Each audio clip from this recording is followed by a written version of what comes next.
il est important bien sûr de remercier Allah subhanahu wa ta'ala au moment de rompre le jeûne. Et le prophète sallallahu alayhi wa sallam, il avait l'habitude de dire au moment de rompre son jeûne, à l'iftar, à l'heure du maghrib, donc Seigneur, c'est pour toi que j'ai jeûné et c'est avec ta subsistance que j'ai rompu le jeûne.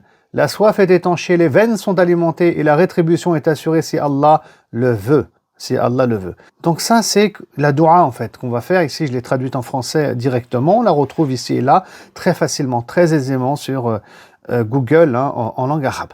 Donc, le croyant, dans ce moment de bonheur et de joie qu'il a, d'ailleurs, ici, j'ouvre une parenthèse, c'est un moment de joie à l'iftar. Et ça sera aussi un moment de joie dans l'au-delà lorsque Allah va nous récompenser par rapport à notre jeûne. Il y a une double joie. Celle de l'au-delà et celle de Al-Iftar. Et donc, dans ce moment de joie, le croyant se réconcilie, se reconnecte à Allah subhanahu wa ta'ala à travers cette invocation. Ça lui permet de vivre sa foi, mais sous un autre prisme.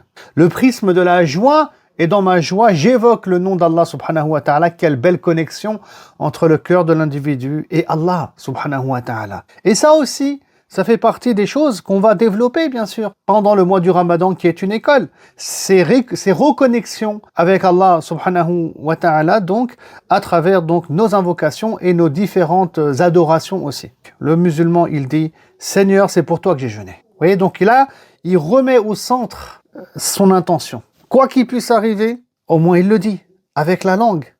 L'idéal dans ces invocations et dans le zikr, c'est que le cœur soit présent aussi, bien sûr. Et qu'il dise ces invocations donc avec toute conscience. Donc Seigneur, c'est pour toi que j'ai jeûné.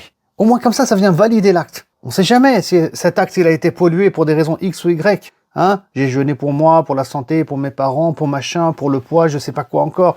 Khalas. Donc, Inch'Allah, le musulman, il vient dire, au cas où, donc Seigneur, c'est pour toi que j'ai jeûné. Et ensuite, il dit, et c'est avec ta subsistance que j'ai rompu le jeûne. Et là, il est reconnaissant et il reconnaît que c'est Allah qui lui a donné sa subsistance et son risque. Et ça, c'est beau en fait. Allah subhanahu wa ta'ala, il attend du musulman, sachez-le, qu'il soit reconnaissant envers ses bienfaits.